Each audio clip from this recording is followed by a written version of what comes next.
29. 관중들은 이구동성으로 높이 비난의 목소리를 내고 누구의 입에선가 나온 다만 사자와의 싸움이 아쉽다 하는 말을 받아서는 저마다 되뇌이었다.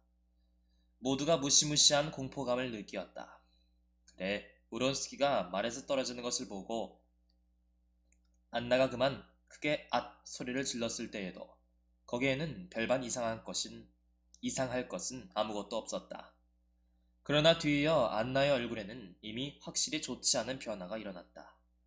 그 여자는 영 당황하여 어찌할 바를 모르고 붙잡힌 메세처럼 몸부림을 치며 엉거주춤 일어서서 어디로 달려가는가 하면 또 베시를 향하여 어서 가요, 어서 가요 하고 재촉하는 것이었다.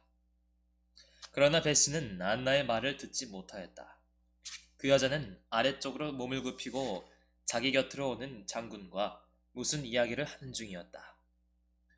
알렉세이 알렉산드로비치는 안나 곁으로 가서 정중한 태도로 손을 내밀었다. 가려거든 같이 돌아갑시다. 하고 그는 프랑스 말로 말하였다. 그러나 안나는 장군의 하는 말에 귀를 기울이느라고 남편의 목소리를 미처 듣지 못하였다. 역시 다리를 부러뜨렸다는군요. 하고 장군은 말하였다. 이건 참 무슨 놈의 판인지 모르겠소. 안나는 남편의 말에는 대답도 않고 쌍안경을 들어 우론스키가 낙마한 그 장소를 살펴보았다. 그러나 그것은 너무나 멀고 게다가 또 숱한 사람들이 잔뜩 몰려서서 아무것도 통 분간할 수 없었다. 안나는 쌍안경을 내리우고 그만 나가려고 하였다. 그런데 바로 이때 한 장교가 말을 달려오더니 황제 앞에 무엇인가 아뢰었다. 안나는 앞으로 몸을 숙이고 귀를 도사리었다. 오빠! 오빠! 하고 그 여자는 오블론스키를 불렀다. 그러나 오블론스키는 안나의 부르는 소리를 듣지 못하였다. 안나는 다시 천막 밖으로 나가려 하였다. 네, 다시 한번 권하지만 돌아가려거든 같이 갑시다. 하며 알렉세이 알렉산드로위치는 아내의 손을 건드렸다. 아니, 제 걱정은 마세요. 전 나중에 가겠어요. 안나는 이때 우론스키의 낭만한 장소에서 천막을 향하여 한 장교가 경마장을 가로질러 말을 달려오는 것을 보았다. 베시는 손수건을 내흔들며 그 장교를 불렀다. 장교는 기수는 무사하지만 말이 허리가 부러졌다는 소식을 전하였다. 이 말을 듣자 안나는 펄썩 자리에 주저앉아 부채로 얼굴을 가리웠다. 알렉세이 알렉산드로위치는 아내가 울고 있는 것을 보았다. 안나는 흐르는 눈물을 참지 못할 뿐만 아니라 가슴을 들먹거리며 흐느끼기까지 하는 것이었다.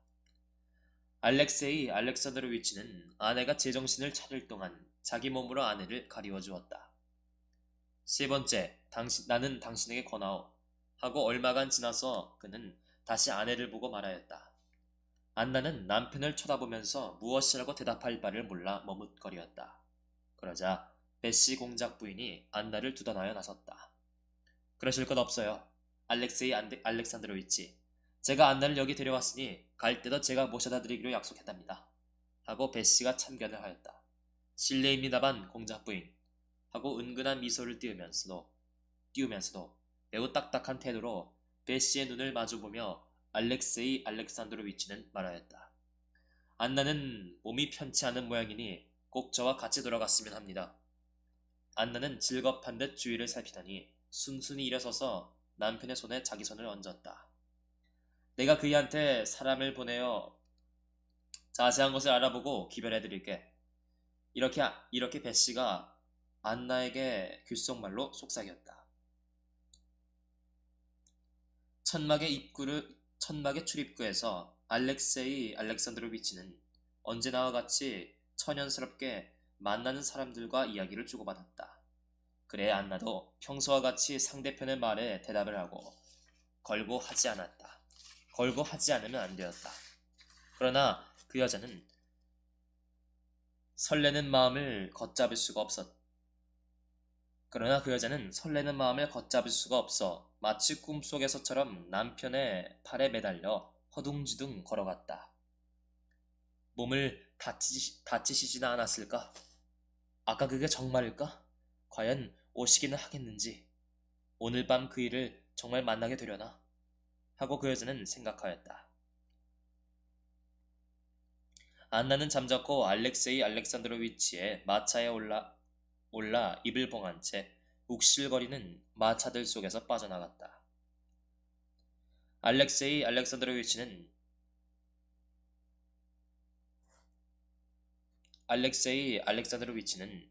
방금 모든 것을 낱낱이 자기 눈으로 보았음에도 불구하고 역시 자기 아내의 진정한 처지에 대하여 생각해 보려 하지 않았다. 그는 다만 외면적인 표상을 보았을 따름이었다. 그는 자기 아내가 점잖지 못한 행동을 취한 것으로 보고 그것을 지적해주는 것이 자기 의무라고 간주하였다. 그러서도 다만 이것만은 말하고 그 이상 더 긴 말을 하지 않는다는 것은 몹시 힘든 일이었다. 그는 아내의 행동이 점잖지 못하다는 말을 하려고 입을 열었으나 부지중 얼토당토하는 뚱딴지 같은 말을 꺼내었다. 참, 어쩌면 우린 모두 그런 처참한 광경을 좋아하는지 모르겠어. 하고 그는 말하였다. 그런데 내가 보기에는 뭐라고요? 무슨 말씀인지 전 모르겠어요. 하고 안나는 경멸하는 어조로 말하였다. 알렉세이 알렉산드로위치는 그만 부하가 나서 곧 애초에 하려던 말을 시작하였다. 난 당신에게 꼭 말해야 두어야겠소. 하고 그는 허두를 떼었다. 오라, 결판을 낼 차비로구나. 하고 문득 안나는 생각하였다. 그러자 어쩐지 두려운 생각이 들었다. 난 당신에게 말해두어야겠소만 당신의 오늘 처신은 매우 점잖지 못했소. 이렇게 알렉세이 알렉산드로위치는 프랑스 말로 말하였다. 뭘 제가 점잖지 못하게 처신했단 말씀이에요? 하고 안나는 남편 쪽으로 획 얼굴을 돌려 그의 눈을 빤히 마주 쳐다보며 모질게 되받았다. 그 태도는 이미 예전처럼 무엇을 숨기면서 짐짓 쾌활한 티를 지어 보이던 그런 것이 아니라 두려운 마음을 가까스로 숨기고 있는 듯한 단호한 표정이었다. 조용조용 이야기하오. 하고 알렉세이 알렉산드로위치는 마부의 등 뒤에 있는 열려진 유리창을 가리켰다. 그는 반쯤 몸을 일으켜 유리창을 닫았다. 무얼 점잖지 못하다고 생각하셨어요? 하고 안나는 재차 물었다. 기수의 한 사람이 말에서 떨어졌을 때 당신이 절망의 빛을 감추지 못한 그 사실 말이오. 안나가 대뜸 자기 말을 반박하리라고 알렉세이 알렉산드로위치는 생각하였다. 그러나 기실 안나는 말끄러미 앞을 바라볼 뿐 아무런 대꾸도 없었다. 사교정에 나서거든 아무런 험구라도 당신에 대해서 시비를 못하도록 충분히 처신을 삼가해달라고 이미 당부한 바 있소. 한때 나는 내면적인 관계에 대해서 말했수만 이제 봐서는 그것에 대해서는 말하지 않으려오. 지금 내가 말하려는 것은 외면적인 관계에 대한 문제요. 당신은 오늘 매우 점잖지 못하게 처신하였소. 그래 난 다시는 이런 일이 없기를 바라오. 안나는 남편의 말을 절반도 채 듣지 못하였다. 그 여자는 남편에 대하여 공포감을 느끼었다. 그러면서도 한편으로는 우론스키가 다치지를 않았다는 것이 과연 정말일까? 말은 등이 부러졌지만 기수는 무사하였다고 말하였는데 그게 과연 그이에 대한 이야기였을까? 하고 생각을 하였다. 남편이 말을 끝맺었을 때에도 안나는 억지로 빈정거리는 웃음을 지을 뿐 아무런 대답을 하지 않았다. 사실 안나는 남편이 하는 말을 알아듣지도 못하였던 것이다. 알렉세이 알렉산드로위치는 잠옷 대담하게 허들을 떼기는 하였으나 자기가 무슨 말을 하는지 똑똑히 깨달았을 때 안나가 느끼고 있던 공포감은 그에게도 옮아갔다. 그는 아내의 이 선웃음을 보자 그만 이상한 착각을 일으켰다. 아내는 나의 의심을 비웃고 있다. 그래, 저 사람은 이제 또 전번에 한 것과 같은 말을 되풀이할 기다. 나의 의심이 무근거한 것이고 우습기 짝없는 일이라고. 모든 의문이 방금 해명되려는 이 순간 그가 무엇보다도 바람하지 않은 것은 아내가 이전처럼 그의 의심이 우습고도 무근거한 일이라고 비웃는 얼굴로 대답하여 주었으면 하는 그것이었다. 자기가 알게 된 사실은 너무나도 무서운 것이어서 그는 이제 그 사실을 부정하는 것이라면 무슨 말이고 고지들을 용의가 있었다. 그러나 겁에 질린 듯 음울한 아내의 얼굴 표정을 보면 이제는 그런 거짓말조차 나올상 싶지 않았다. 혹시 내가 오해인지도 모르겠소. 하고 그는 말하였다. 그렇다면 부디 나를 용서하오. 아니에요. 당신은 오해하신 게 아니에요. 하고 절망적인 표정으로 남편의 냉담한 얼굴을 흘끗 쳐다보며 안나는 띄엄띄엄 말하였다. 오해하신 게 아닙니다. 사실 나는 절망에 빠졌었어요. 또 그렇지 않을 수도 없었고요. 난 지금 당신의 말을 들으면서도 생각은 그이한테 가 있습니다. 난 그이를 사랑해요.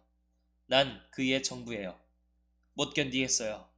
난 당신이 징그럽고 무섭고 증오스러워요. 죽이든 살리든 저를 마음대로 하세요.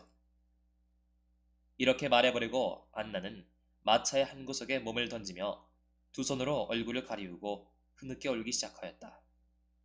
알렉세이 알렉산드로비치는 눈썹 하나 까딱하지 않고 화석처럼 꼿꼿이 앞을 응시하고 있었다.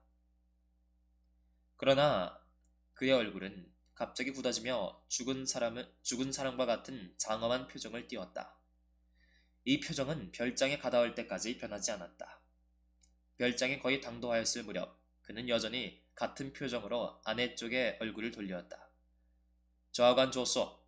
하지만 내가 나의 명예를 보존하기 위한 조치를 취하고 그것을 당신에게 알릴 때까지는 하고 말하는 그의 목소리는 떨리었다. 외면상의 체면을 꼭 지켜줄 것을 요구하는 바요. 그는 먼저 마차에서 내려 아내를 부축하여 내려놓아 주었다. 그리고 하인들이 보는 앞에서 말없이 아내의 손을 쥐었다 놓고는 다시 마차에 올라 빼째를 부르고로 향하였다. 그가 떠나가자 뒤이어 베시 공작 부인한테서 하인이 와서 안나에게 다음과 같은 글어를 전하였다. 오론스키한테 사람을 보내서 그 사람의 안부를 알아보았어요. 그랬더니 그이는 써보내기를 몸은 다친 데 없이 건강하나 절망에 쌓여있노라 하시겠지요. 그럼 그이는 오실 거야. 하고 안나는 생각하였다. 남편에게 죄다 말해버리기를 참 잘했어. 안나는 시계를 들여다보았다. 아직 3시간이나 남아있었다. 그러자 여전번에 우론스키를 만났을 때의 여러가지 자세한 추억이 그 여자의 피를 들끓게 하였다. 아이, 어쩌면 이리도 가슴속이 후련할까. 이건 무서운 일이지만 그래도 난 그의 얼굴을 보는 것이 좋아. 이런 꿈속 같은 세계가 참 좋아. 남편, 하긴 참. 그렇지만 그이하고도 죄다 결말을 지었으니 차라리 다행이지.